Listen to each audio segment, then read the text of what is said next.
সত্যি তোমার মতো স্বামী পেয়ে আমি ধন্য হয়েছি, আমার জীবন সার্থক হয়েছে।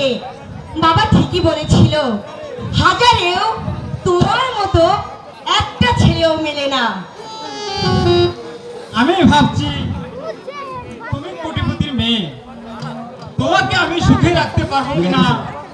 বাবা কোটিপতি হতে মেয়ে কিছু যায় আসে না, স্বামীর যা থাকে তাই নিয়েই মেয়েরা সুখী থাকে। তুমিও তো গরিব নও, তোমার কোটি টাকা না থাকলেও অনেক আছে। আমি আপুর কথা অমান্য করতে পারলাম না। আমার আশা ছিল বিলেত থেকে ডিগ্রি আনবো, কিন্তু তা আমার হলো না। বাধ্য হয়ে বাবার ব্যবসা আমি নেমে পড়লাম। ব্যবসায় আমি নতুন নেমেছি, ভালো করে আমি কিছুই বুঝে উঠতে পারছি না। সব সময় ব্যবসা নিয়ে ব্যস্ত থাকি। তুমি তাতে মনে করো দুঃখ নিও না। পুরুষের রোজগার করাটাই হচ্ছে ধর্ম। পুরুষ রোজগার করবে আর মেয়েরা বসে বসে খাবে। আজকে একটু অবসর আছি, তাই তোমাকে নিয়ে পার্কে বেড়াতে এলাম। এই শোনো, বলো। তোমাকে না একটা কথা বলবো। হ্যাঁ হ্যাঁ, তুমি বলো। মানবে? অবশ্যই মানবো। মানে আমার আশা ছিল আমি সিনেমায় যাব। তুমি যদি রাজি হও, আমি সিনেমায় যেতে চাই। রোমা, এ তুমি কি বলছো? আমিন চৌধুরী পুত্রবধূ হয়ে তুমি সিনেমায় নামতে চাও?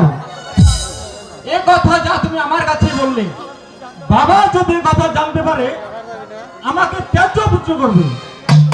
তুমি আর এ কথা কখনোই বলবে না, লোকে শুনলেই মাছ বলবে। ঠিক আছে, আর বলবো না। আমরা মুসলমান, মুসলমানের কাজ এ নয়। তুমি ভুলে যাও অতীতের কথা। অতীতে যা তুমি করেছো সবই তোমাকে ভুলে যেতে হবে। তুমি 5 ওয়াক্ত নামাজ পড়বে। নামাজ পড়লে শত অপরাধ করলেও বাবা তোমাকে আদর করবে। ঠিক আছে, তোমার আদেশে আমি পালন করব। এই এই চলো না, হোটেলে যাই, চাইনিজ খেয়ে আসি। না, চাইনিজ আমি খাবো না। কেন চাইনিজ খাও না কেন? ও সমস্ত খানা আমার মোটেও রুচি হয় না। এটাই বুঝি নবাবগঞ্জ হাট? হ্যাঁ, জি হ্যাঁ। আপনার বাড়ি? আমার বাড়ি চিটাগাং।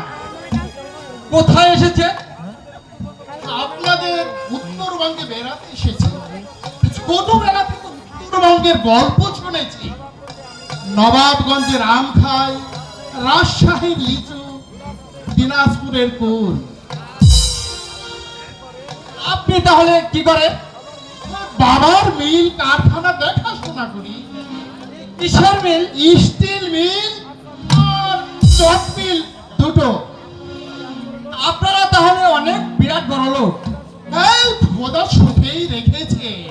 এই উনি বুঝি আমার স্ত্রী। আপনাদের দাম্পত্য জীবন সুখী হোক। এই ভদ্রলোককে বসতে বলো না। আপনি বসুন, বসে বসে গল্প করি। না না, আমি বসবো না।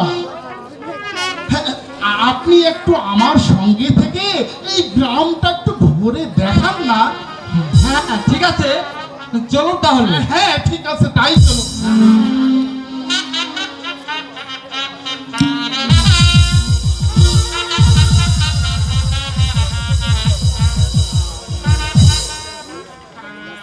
এই ঠিক আছে। হ্যাঁ, অনেক বেরিয়ে তো দেখলাম, আপনাদের কষ্ট দিলাম। আমি এখন আসি। আপনি আজই চিটাগাং চলে যাবেন? জি হ্যাঁ, আমি আজই চলে যাব। ঠিক আছে, বাই বাই। ভদ্রলোককে যাবার সময় একটু ধন্যবাদও দিয়ে গেলে না। চলো আমরা এখন চলে যাই। হ্যাঁ চলো। রোমা, কি হলো? আমার মানি ব্যাগ কোথায় ছিল মানি ব্যাগ? ব্যাগটার পিছনেই তো ছিল। তাহলে ওই ভদ্রবেশী লোকটা তোমার ব্যাগটা চুরি করেছে, দেখলি না? যাবার সময় সব ছট করে চলে গেল। না, কে সাধ্য আর কে শয়তান বোঝাই বড় কঠিন। এই টাকা হয়তো বেশি ছিল,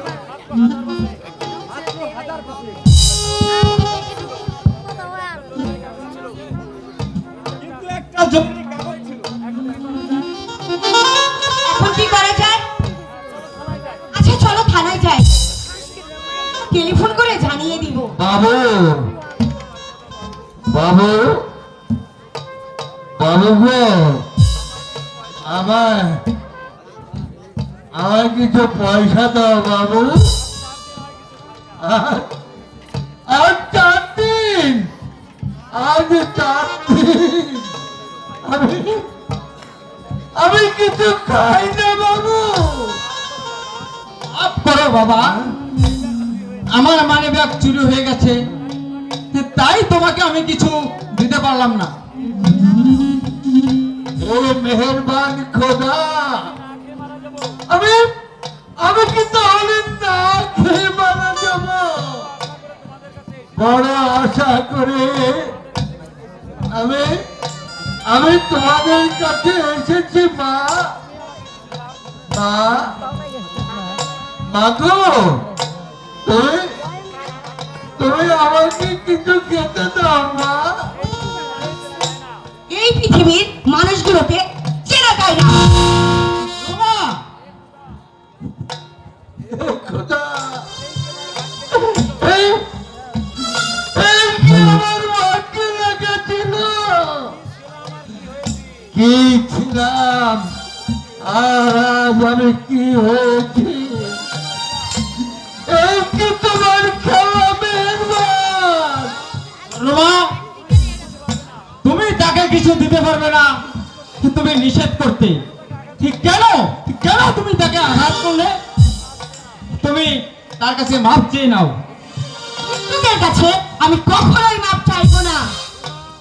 রোমা, মানুষ কখনো ভিক্ষুক হয়ে জন্মায় না রোমা। কেউ ভিক্ষুক সাজে ওই নদীর ভাঙনে, আর কেউ ভিক্ষুক সাজে আঘাত পেয়ে, আর কেউ সাজে সন্তান হারিয়ে, আর কেউ ভিক্ষুক সাজে বেঈমানের চক্রান্ত করে।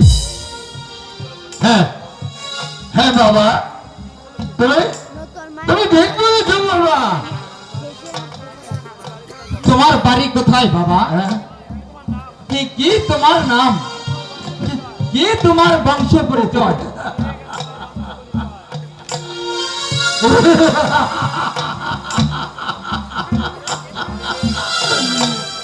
হারিয়ে গেছে আমার বংশ পরিচয় ওই ওই পলাশের বন্দরে। আর ভুলে গেছি আমার নাম ঠিকানা ওই পদ্মা নদীর জলে। হ্যাঁ হ্যাঁ বাবা, বলো তোমার নাম কি? তুমি এবার তুমি বলো বাবা, তোমার তোমার নাম কি?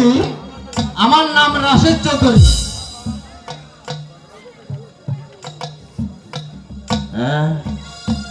রাশেদ চৌধুরী।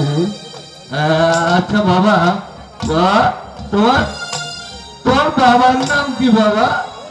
বাবার নাম আমিন চৌধুরী। সত্যি সত্যি তুমি মানুষের মতো মানুষ, তুমি মানুষের ঘরে জন্ম নিয়েছ। আজ আজ যদি আমার মানিক মুন্না বেঁচে থাকতো, ঠিক ঠিক তোমার তোমার হাতে বড় হতো বাবা। তোমার মানিক মন্নর কি হয়েছিল?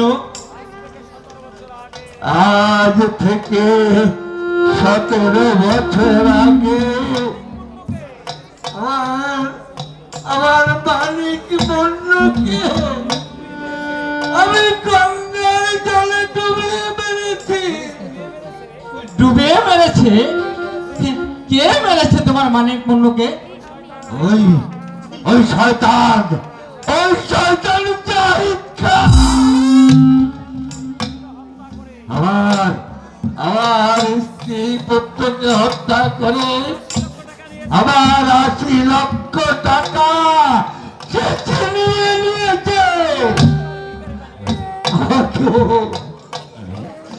আমাকে আজ ওই রাস্তার ভিখারি বানিয়েছে।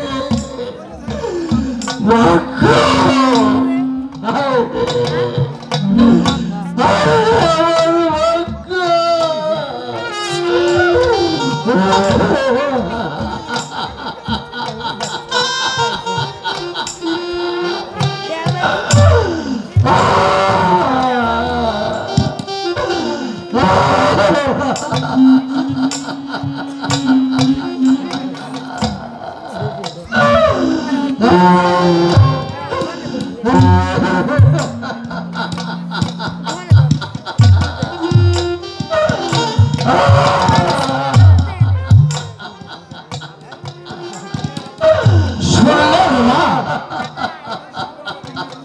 মানুষ কিভাবে ভিখারি সাজে? তুমি কি বলতে চাও? আজ যে বাদশা কাল সে ফকির। তুমি কোটিপতির মেয়ে, তুমি ওই উঁচু তালার মানুষ। নিচু তালার মানুষকে তুমি কুকুরের মতো ঘৃণা করো। মানুষের ভাগ্য কখনো বলা যায় না রুমান।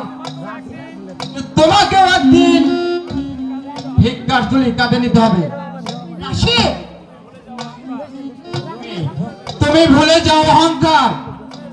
মানুষ হয়ে জন্মেছ, মানুষ হয়ে তুমি বাঁচতে শিখো মা। ওই ভিখারিকে তুমি যেখানে পাবে তার কাছে তুমি পা ধরে ক্ষমা চেয়ে নিবে। ঠিক আছে, আমি ভুল করেছি। একদিন পেলে আমি ক্ষমা চেয়ে নেব তার কাছে। আচ্ছা চলো এখন বাড়ি যাই। ঠিক আছে, তাই চলো।